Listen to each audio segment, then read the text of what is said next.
Most people know that if you take Social Security before your full retirement age, then you are going to be faced with reductions.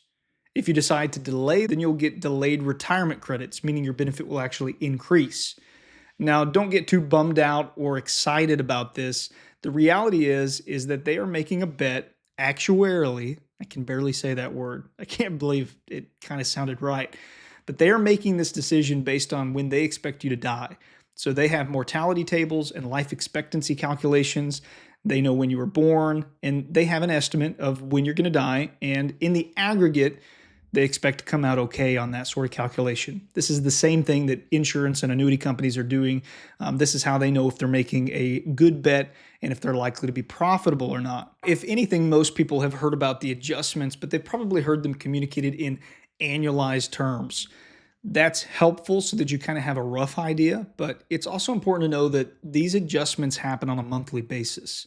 For example, if you were to take your Social Security benefit before full retirement age, but not sooner than 36 months prior to your full retirement age, then you would have a reduction of 0.05% for every single month that you take it prior to your full retirement age. So if we just want to take it to the extreme, let's say you file at age 64, your full retirement age is 67, and so you have 36 full months of reduction. That's going to equate to 0.05% times the 36. That gives you a 20% reduction. Oftentimes you'll hear people say something like 7% a year, or it'd be 6 2/3% per year. If, however, you decide you want to take it even earlier than that, there is actually a separate reduction rate just to make things more confusing because, again, the government and the Social Security Administration, they like to make things extra confusing. And so if you decide to take it more than 36 months prior to your full retirement age, then every month more than 36 months before your full retirement age will be reduced at a rate of 0.05%.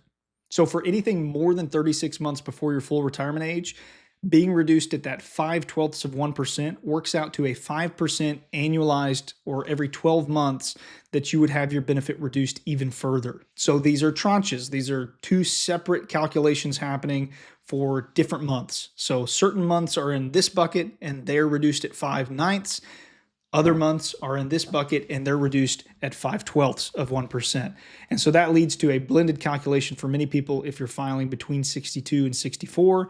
If you're filing 64 and after, then it will just be that 0.05% that's going to apply per month for every month you take it earlier than your full retirement age.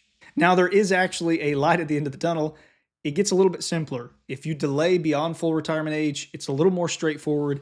It's actually just 0.02% for every month you delay. And so that works out to 8% annualized, or for every 12 months that you delay past your full retirement age.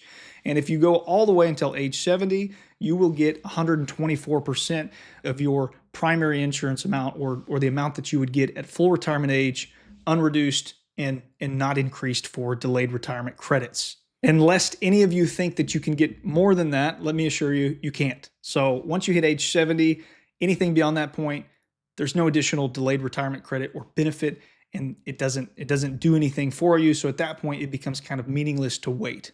Keep in mind, I am talking about the Social Security Administration, so it gets even more confusing because the way that these are reduced is different. For spousal and survivor benefits, you're going to have to look at different numbers to make sure you understand how those benefits would be reduced.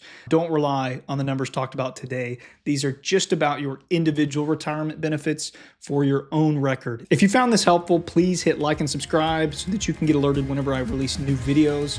And if you have any specific questions you'd like me to answer, then please submit them, leave them in the comments, or email them to me at david@theother90.com. I would be more than happy to try to answer those. If it's a question that I'm getting frequently, then I will try to make a video about it, and hopefully that will benefit everybody, and we can all kind of learn alongside one another, because this stuff does get very confusing. So thanks for watching. Hope it helped. Have a great day.